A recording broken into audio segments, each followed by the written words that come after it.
Lucas capítulo 22, versículo 1 al 23. El versículo 22.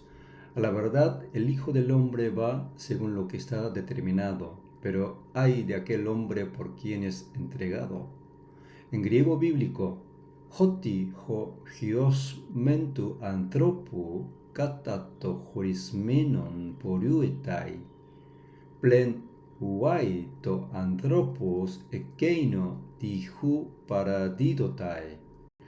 En el versículo 22 observamos dos palabras, la primera con el código Strong 3724, horismenon. El verbo original es horillo. Es un verbo participio perfecto, pasiva, neutro singular acusativo. Significa, ha sido determinado en forma pasiva según la voluntad de Dios. La segunda palabra con el código Strong 3860, paradidotai.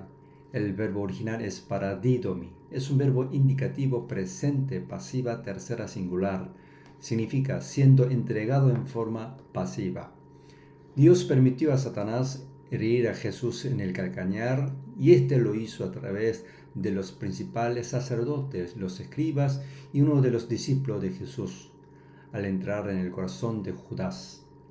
Dios lo permitió para que Jesús pudiera consumar la obra de redención y salvación del hombre. Génesis 3:15 dice, y pondré enemistad entre sí y la mujer, entre ti y la mujer, y entre tu simiente y la simiente suya. Esta te herirá en la cabeza y tú herirás en el calcañar. Y llegó el tiempo en que Satanás debía cumplir lo anunciado en el momento determinado por Dios. Satanás no solo incitó a los principales sacerdotes y a los escribas, sino también a Judas, uno de los propios discípulos de Jesús, entrando en él. Así Judas compartía el mismo corazón y pensamiento con los principales sacerdotes y los escribas, y habló en forma activa con voluntad junto con ellos sobre lo que haría Satanás. Entonces convinieron entre ellos, en el versículo 5 y 6 dice, ellos se alegraron y convinieron en darle dinero, y él se comprometió y buscaba una oportunidad para entregárselo a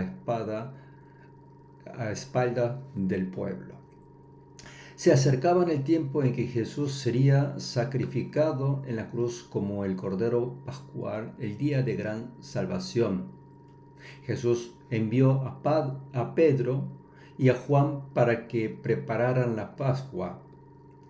En una ocasión anterior, cuando Jesús envió a sus discípulos en busca de un pollino, les instruyó decir al dueño que el Señor, el verdadero dueño del pollino, lo necesitaba. Esta vez Jesús indicó que dijeran, Maestro te dice, ¿dónde está el aposento donde he de comer la Pascua con mis discípulos? Como si ya hubiera hecho la reserva, pues había llegado el tiempo para que pudiera consumar la obra de redención y salvación del hombre conforme a la voluntad de Dios. Cuando era la hora, se sentó a la mesa y con él los apóstoles y le dijo, «¿Cuánto he deseado comer con vosotros esta Pascua antes que padezca? Porque os digo que no la comeré más hasta que se cumpla en el reino de Dios. Porque os digo que no beberé más del fruto de la vid hasta que el reino de Dios venga». En el versículo 14 al 18 dice. Para él, esta era la última Pascua, siendo el verdadero Cordero Pascual. Había de consumar por completo la redención, de modo que ya no sería necesario el sacrificio del Cordero de la Pascua.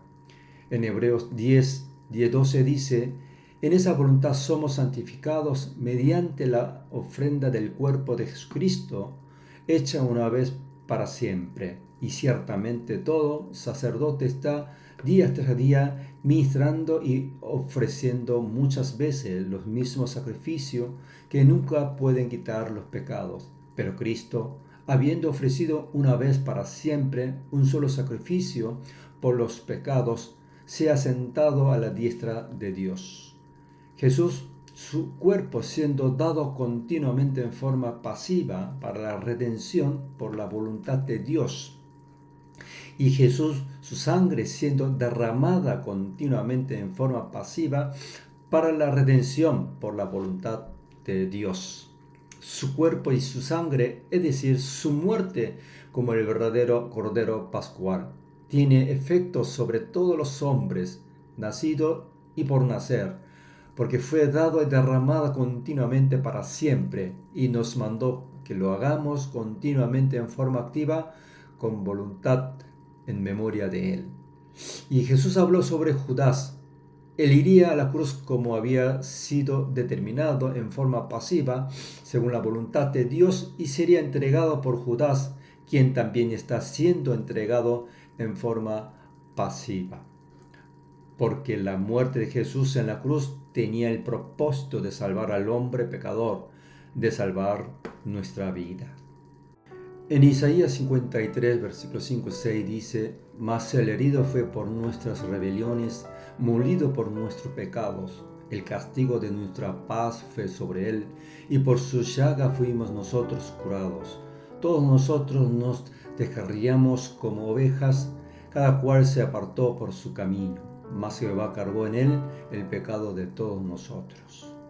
¿Creemos que Jesús entregó su vida en la cruz de acuerdo a la voluntad de Dios? ¿Creemos que Jesús entregó su vida en la cruz por nosotros para salvar nuestra vida?